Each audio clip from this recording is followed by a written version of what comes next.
The civil authority has issued a civil danger warning for the following counties or areas. Kentucky, at 6:01 p.m. on August 4th, 2026, effective until 12 p.m. on August 5th, 2026.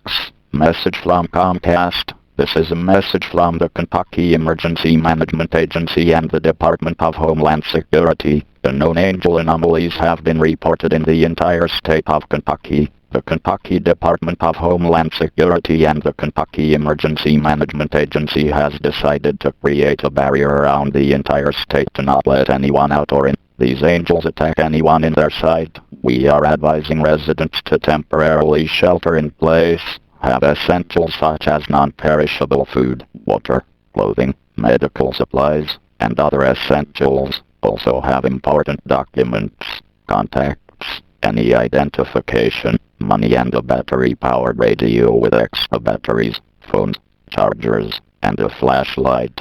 Close all doors and windows, close all blinds, secure any outside objects, and keep informed through radio, TV, or any news sources. Please stay tuned to local media outlets for more information as this situation continues.